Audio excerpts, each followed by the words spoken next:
Acá nadie está a favor de la impunidad. A mí y al senador Nin no nos van a acusar de eso porque peleamos contra la dictadura en los años más duros. Militamos en el plebiscito del 80 y los milicos nos animaron a meterlos la bota encima. Y cuando el voto verde desoímos el Partido Nacional y arrastramos al movimiento de Rocha y a un montón de jóvenes de Por la Patria por el voto verde, porque creíamos que esa ley era inconstitucional, iba con los principios históricos que nosotros defendíamos. No es poca casualidad que hoy en el Parlamento las dos voces que se levantan contra este tema, contra derogarla o anularla o interpretarla por la vía parlamentaria, sean dos legisladores nacionalistas de origen blanco. ¿Por qué? Porque es un problema de conciencia y de principio. Nosotros tenemos el peso de miles de muertos en las cuchillas por el sufragio directo y universal. Que ese sí que es un valor esencial del derecho humano, porque el día que se pierde ese sufragio, terminamos como en el Pachecato, violando y violando la Constitución, terminamos en la dictadura. Y ahí hay más muertos y más desaparecidos y más heridos, como sucedió en el pasado.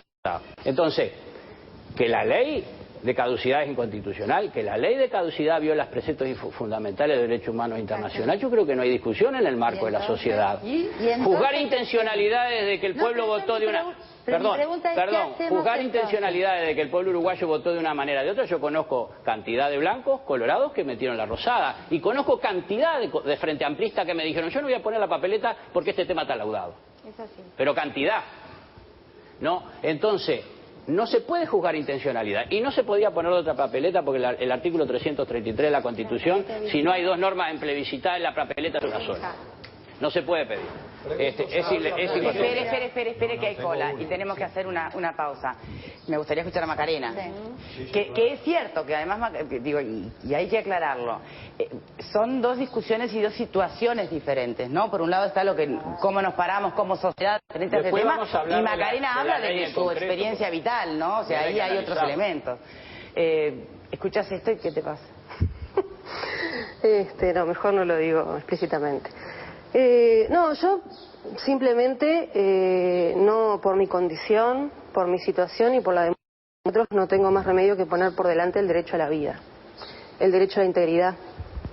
Los derechos del niño, que en mi persona fueron violados, no son solo desaparecidos, hay torturados, hay gente que vive hoy entre nosotros y carga con eso, y que me parece además que se ponga en discusión mi derecho y el de todas esas personas a la justicia, el derecho que es a la justicia, me parece una barbaridad. Realmente me parece una barbaridad.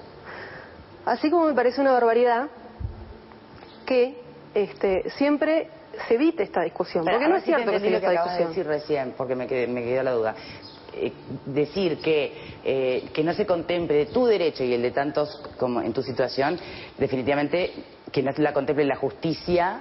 ¿Te parece una barbaridad? Exactamente. Bien. Me parece que eso no se está contemplando. Y que no son solo desaparecidos, también eso. Ahora, que otra persona tan mortal como yo pueda decidir sobre mis derechos fundamentales, porque estamos hablando de derechos fundamentales, no estamos hablando... Embanderándose con luchas y guerras que en mi caso no se aplica, así como el de muchos otros. Realmente duele como ha dolido el tono de la discusión, los argumentos pobres y siempre el recurso de evitar la discusión y de dejarla a un costado, porque no es cierto que se ha discutido todos estos años.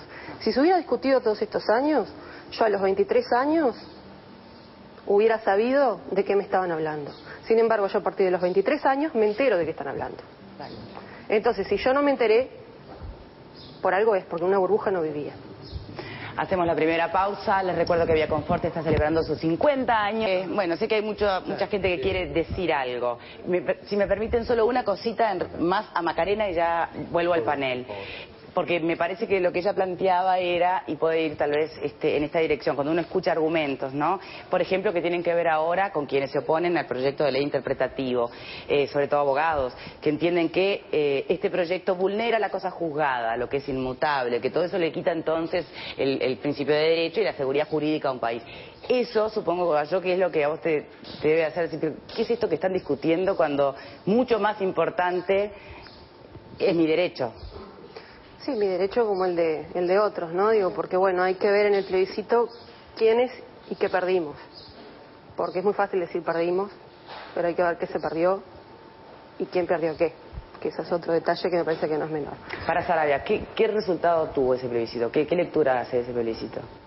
Yo creo que en primer lugar, yo creo que ahí hubo, para convocar ampliamente a la ciudadanía, hubo un error, creo, de convocarlo en las elecciones. Pero más allá de ese error, yo creo que la ciudadanía volvió a laudar definitivamente el tema. Yo creo que si usted hace una encuesta hoy, cualquier consultora seria le va a dar, como ya están dando, márgenes del 70% que la gente entendió que laudó el tema. Que es un tema laudado en lo que tiene que ver al marco legal de la ley. No quiere decir que no haya espacio para seguir trabajando en el tema de los derechos humanos, porque hasta el gobierno del doctor Tabaré Vázquez nada se había hecho. Pero nosotros cuando ingresamos al gobierno del doctor Tabaré Vázquez... En el Valle se instala la Comisión para la Paz. Sí, está bien, y eso, pero... No, bueno, pero digamos todo, ¿no? Tabaré Vázquez usó lo que quería Wilson, que fue... Yo fui contra mi líder y voté, pero Wilson defendía el artículo 4. Tabaré Vázquez usa el artículo 4 y abre un montón de casos a la justicia, que ahí es donde está la inconstitucionalidad de la ley. La pretensión punitiva del Estado, del artículo 4, es la penetración del Ejecutivo en la justicia, y ahí está la inconstitucionalidad de la ley. Entonces, abre, y que no haya habido avances en derechos humanos en el Uruguay es un disparate, porque hubo avances en la ley de Crisol, fue ley que trabajamos todos nosotros para la reparación, la ley de reparación de los militares perseguidos por cuestiones ideológicas, avance en el Código de la Niñez y la Adolescencia, y se abrieron un montón de casos. Y yo creo que no se ha llegado a más casos, y ella es consciente, porque los militares que cayeron presos eran los que tenían todos los datos. Soy consciente, pero no estoy de acuerdo. Está bien, yo tampoco estoy de acuerdo, pero ellos son los que tienen los datos. ¿Y qué pasa? No es mintieron cierto, y siguieron No es verdad, el mintiendo. Estado tiene los datos. No. Y los que exactamente. De ninguna manera. No creo. Entonces, ¿de qué Es porque hablamos? desconocemos es como decir que Tabaré Vázquez tenía, es como decir que Tabaré Vázquez tenía los datos y no los suministró. No, estamos disculpen esa rabia, estamos hablando del Estado. El Estado de alguna representa también democráticamente a todo el pueblo. El Estado en todas sus instituciones básicas. Pero dígame una cosa, usted Y no es solo deroga presidente. viola la Constitución de la República, precepto fundamental con la ley que se propone. Me permite un... La anula. Vamos a lo real. No hablemos de cosas en el aire ficticia porque estamos hablando Pero usted no Y sabe la vida cuál es la Saravia. realidad que yo estoy manejando ni la lectura que hago de la pero realidad. para llegar a lo que queremos, lo que quiere ella y lo que queremos todos, que es encontrar los restos de los desaparecidos y juzgar los temas. Usted aprueba esta ley, ¿y por dónde llega? Mire, no conozco el tecnicismo propio de la ley. Lo que sí tengo muy claro que aquí hay en colisión dos principios. Uno, preservar la institucionalidad, y en eso coincido la lucha que se ha dado en este país por preservar la institucionalidad, y he vivido en un país donde la institucionalidad es muy endeble y muy frágil, y sé todo lo que se pierde, como es el país de México, lamentablemente.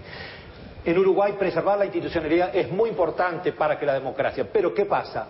Entra en colisión con un derecho que también es fundamental y un principio que es fundamental. Entonces que vamos, permítame, la solución, por favor, pero vamos la a solución plebiscito. la solución la tenemos que encontrar sin estancarnos. Decir y afirmar que el tema está laudado porque hubo un plebiscito. Yo no dije que el tema está laudado. Usted lo acaba de decir, acaba de decirlo. El mensaje de la ciudadanía fue: este tema está laudado. Que no haya espacio. No. Usted acaba de decir que está laudado porque inclusive trajo la referencia de... Laudado constitucionalmente está. Laudado constitucionalmente no está porque de alguna manera... La única salida es otro plebiscito. Uruguay sigue en conflicto. La otra salida Uruguay es otro plebiscito. Sigue en conflicto en su misma Carta de Derechos, sigue en conflicto con principios que reconoce derechos humanos y mantiene leyes que contradicen esos principios. Entonces tenemos el conflicto. Si tenemos el conflicto, tenemos que encontrar la salida. Y aquí la salida, en un dilema, siempre en un dilema se pierde. ¿Qué es lo que se pierde en este caso? La dignidad de nuestro pueblo. Y la dignidad de las personas que todos vivamos aquí. Y muchos, o sea, no es necesario. La única salida es la vía del plebiscito. Mire, no creo que sea la única salida. La única salida, yo creo que el Estado ha tenido que... Ahora, lo que quería decir que sí... No, perdón. La única salida a la norma inconstitucional que aprobó los diputados. El Estado tiene... Y la justicia tiene esta ley no la cambiaron como la ley que traería la paz. la ley que traería la paz. Y en el 87 fue el gran argumento del voto amarillo, la paz, mantengamos la paz. No hemos tenido nada de paz, porque mientras no hay justicia, no tenemos paz. Mientras no hay justicia, y es más, y en una democracia, cuando se anteponen los derechos de las mayorías, básicamente, y se ignoran los derechos fundamentales de las minorías, porque sí es verdad que hay una minoría de nuestro pueblo que ha sido afectada directamente por esta ley y que no tiene derecho por esta ley.